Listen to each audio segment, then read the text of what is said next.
곰이 살아난 이유. 어느 숲속에 곰 한 마리가 살고 있었다. 어느 날 사냥꾼들이 몰려와 곰이란 곰은 모조리 잡아가 버렸다. 그날 실컷 낮잠을 자고 일어난 곰은 자신을 빼고 나머지 곰들이 모두 잡혀간 사실을 알게 되었다. 그 순간 안도의 한숨을 쉬게 되었지만 참으로 이상한 일이 다 있다고 혼자 생각했다. 왜 자기만 빼고 나머지 곰들이 모두 잡혀갔는지 도무지 그 이유를 알 수 없었기 때문이다. 그래서 숲속에서 가장 영리하다고 소문난 여우를 찾아가 그 이유를 묻게 되었다. 여우야, 숲속에 사는 모든 곰이 잡혀갔는데 난 왜 안 잡혀간 거지? 그러자 여우가 이렇게 말했다. 아이고 이 쓸개 빠진 놈아. 그것도 몰라? 세상을 살아가면서 우리는 이해되지 않는 사건들을 체험하게 된다.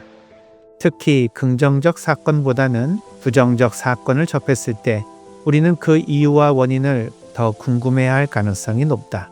예를 들어, 왜 엄마는 나만 예뻐했을까?를 묻기보다는 왜 엄마는 형제들 중에 유독 나만 미워했을까?를 더 궁금해한다.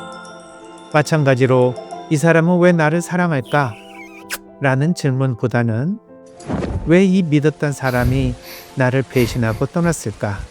라는 사실을 더 궁금해할 수 있다. 부정적인 사건을 체험하게 되면 인간은 크게 두 가지 방식 안에서 그 이유를 찾게 된다. 그런 사건에 대한 원인을 타인이나 환경, 즉 나 이외의 상황에서 찾는 것이다.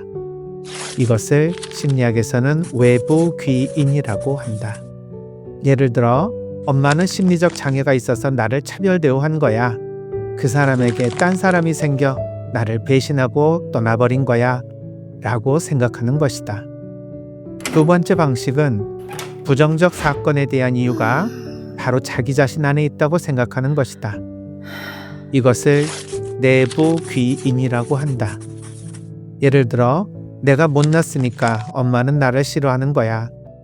나에게 매력이 없으니 그 사람이 나를 버린 거겠지 라고 생각하는 것이다. 어떤 사건이냐에 따라 위 두 가지 방식을 번갈아가며 해답을 구할 수도 있을 것이다. 하지만 부정적 사건을 체험하게 되면 인간은 대부분 위 두 가지 방식 중 하나를 선택하려는 경향성을 지닌다. 심리학에서는 이러한 현상을 귀인 양식이라고 부른다. 그런데 신기한 사실은 부정적 사건의 원인을 찾는 이 경향성은 긍정적 사건을 맞이했을 때 정반대의 방식으로 움직인다는 것이다. 예를 들어 자격증 시험에 떨어진 미카엘과 라파엘이 있었다. 시험에 낙방한 이유에 대해 이 둘은 전혀 다른 견해를 가지고 있었다. 미카엘은 시험 문제가 어려웠기 때문이라고 생각했고 라파엘은 자신이 공부를 안 했기 때문이라고 생각했다. 그런데 이 둘은 재수를 해서 다음 해에 모두 시험에 합격했다. 그러자 미카엘은 자기가 공부를 열심히 해서 시험에 붙었다고 자랑을 했다. 그러나 라파엘은 시험 문제가 작년보다 쉽게 출제되어서 운 좋게 붙은 것이라고 겸손하게 표현했다. 전통적으로 사회와 종교는 미카엘이 아닌 라파엘을 사회적으로 훌륭한 인격자로 인정해왔다. 그런데 심리학자들은 라파엘의 성향을 가진 사람보다 미카엘의 성향을 닮은 사람들이 훨씬 더 주관적 행복감이 높다는 사실을 밝혀냈다. 미카엘은 자신이 타고난 낙관주의적 성향으로 인해 스스로 행복함을 느끼고 있었다. 반면 라파엘은 엄격한 가정 환경에서 자라나 비관주의적 성향을 가지게 되었다. 그 결과 라파엘은 깊은 우울증으로 불행한 삶을 살고 있었던 것이다. 그렇다면 행복하게 살고 싶다는 이유로 잘 되면 내 덕, 안 되면 남 탓, 이렇게 살아갈 수 있을까? 아마 어려울 것이다.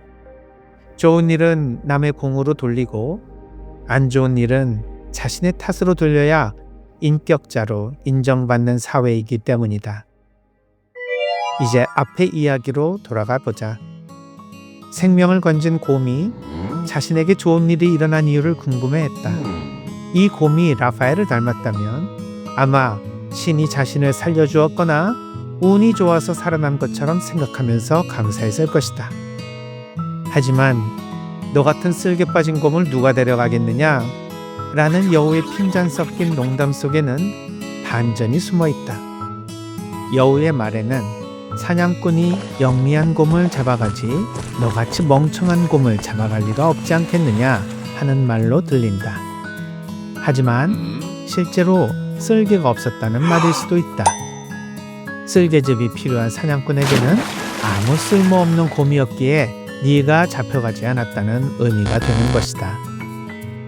자신의 부족함 혹은 열등감이 때로는 긍정적인 삶의 자원이 될 수도 있다는 사실이 여기에서 드러난 것이다. 못난 자신처럼 보여도 비관주의에서 벗어나 낙천주의로 살아갈 수 있는 이유가 바로 여기에 있는 것이 아닐까? 오늘의 맘이 살포시 머물러 피터의 그루터기 박현민 신부의 영성심리 다음 페이지에서 또 만나요.